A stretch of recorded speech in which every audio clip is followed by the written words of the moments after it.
welcome to Young Kizzy, the one YouTube channel. If this is your first time on my YouTube channel, please subscribe to my YouTube channel by clicking on the red subscribe button down below and turn on the bell icon. Tell me what you think about this video in the comment section.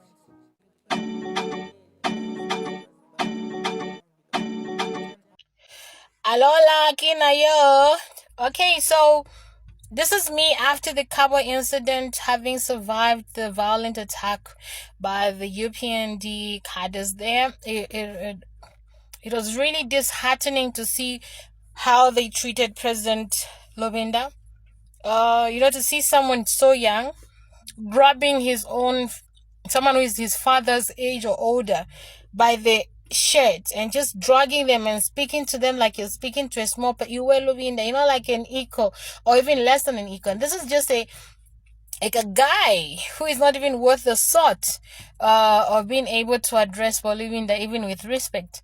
But he was, just because he's a cadre, right? And it made me realize that as cadres, we seem to have a belief system that we are above certain requirements. We are above culture, we are above etiquette, we are above legalities. We just seem to have this delusion in our brains that we are above the rule of law, right? Because the way those guys were acting with impunity, in terms of thinking they can just come and destabilize our lives simply because they're UPND cadres. It is something for me personally. I noted that as political cadres, we need to come back to reality. And I believe as the next incoming government, the one thing we should do is learn to discipline cadres, because their actions, though they seem to work for you as a political party at that moment, but in future, it disadvantages our entire country. And so it is very important for us to begin to teach us cadres to behave within our cultural boundaries and within our laws. Right now we hear the president who is insisting on a Bill 7 that Everybody has said, President Hagai Nechima, we don't want Bill 7, except for those who follow him. But the rest of the country, now the church has said, we don't need Bill 7 right now. And we all know the President, HH, by now, that when he's adamant about something, he literally doesn't care what we, the people, feel or think. He actually goes ahead. And I think even for him, like I'm speaking to us as cadres, we must know that there should be a limit to this ideology or mentality to think we are above every sensible cultural or lawful boundaries that are supposed to help us be able to live in harmony. As young people, we need to understand that just because you're a cadre, you're not more than a police. And I believe we must get to a point where we create a police service that understands their important role in this equation. And I believe it begins by the president never appointing the IG. We need a professional police service, because what I saw happen in Cabo was extremely disheartening for me. There are 2 police officers that showed up after waiting for them for about an hour. Our cadres in Cabo, I must commend them. They allow themselves to be hit and to be slapped, to be kicked, to be punched, and they refuse to retaliate so that they don't escalate the situation. They protected President Lubinda for 1 hour or so until the police officers came. The first disappointment for me about the police officers was that the moment the police reached, and I don't know if I'm wrong, but I believe that man is the officer in charge, which for me breaks my heart. Where's that he's my brother. Tribally, he's my brother. And my Mbuya, if I look at my Kaonde side, he was able, when he told the cadres to say, Iwe commander, dealing an abantu bobe, but became order. Or is it control abantu bobe commander? I felt disheartened.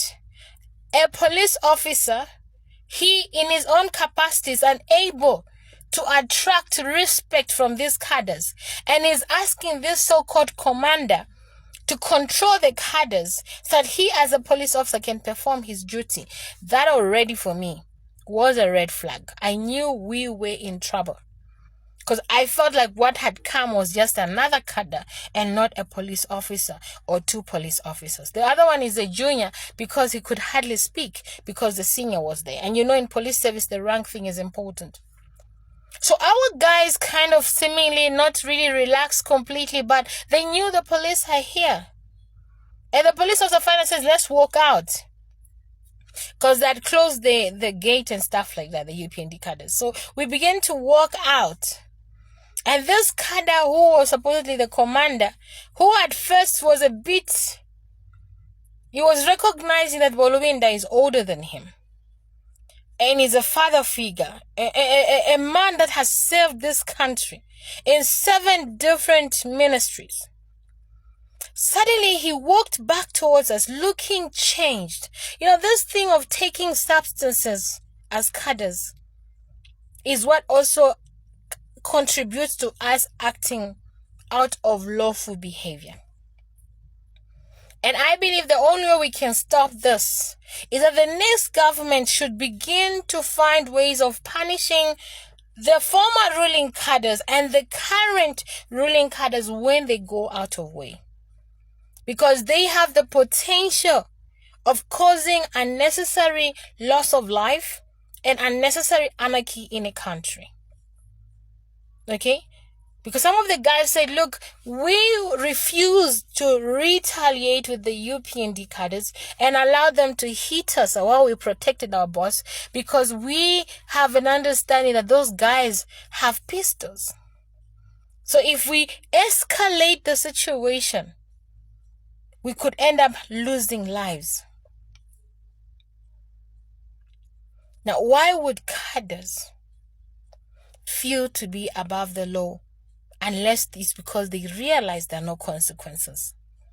And when that police officer showed up and he says, Commander, control your people, already that is a problem. These, for me personally, had me thinking we need to change this political caderism on 2 levels: culturally and lawful behavior. Even if it's politics, some of us have been labeled to say we are rogue in our language, but all we do is say the truth. If you lie, we'll call you a liar. That's not insulting. No, is it disrespecting you? Because as an elder who wants to command respect, do what is right, so nobody has to call you the negative thing that you are. So you can't use culture to silence us, to speak against the wrong things about you.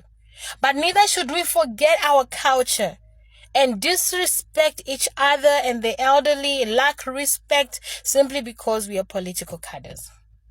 Second thing is our police service.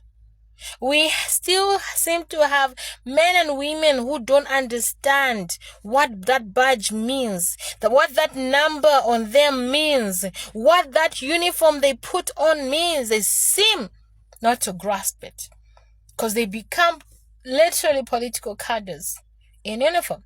And they forget to disassociate their feelings from the objective of their job. Whether you like PF cadres or you loathe them, you hate them, maybe you had a bad experience with them, the fact is that PF cadre you are meeting at that point is a citizen of the Republic of Zambia, and the duty of the police service is to protect that cadre or that citizen. So you can't say because some other PF cadres misbehaved, so Namakau should suffer for their misbehavior, and you are a police officer. We need to change that. And that means also, whilst we cadres must learn to suffer consequences for unruly and unlawful behavior, whether in ruling or in opposition, the police service must also become liable when they fail to execute their duties according to the professional etiquette. Only then shall we help this country develop and become better. Bill 7 must fall. That dialogue you're calling for today, we don't want dialogue. We just want to hear that Bill 7 is withdrawn. If not withdrawn, then people want to protest to show you that we really don't want this bill. So what dialogue are you calling for? Because the requirement here, Mr. President HH, is for you to withdraw Bill 7.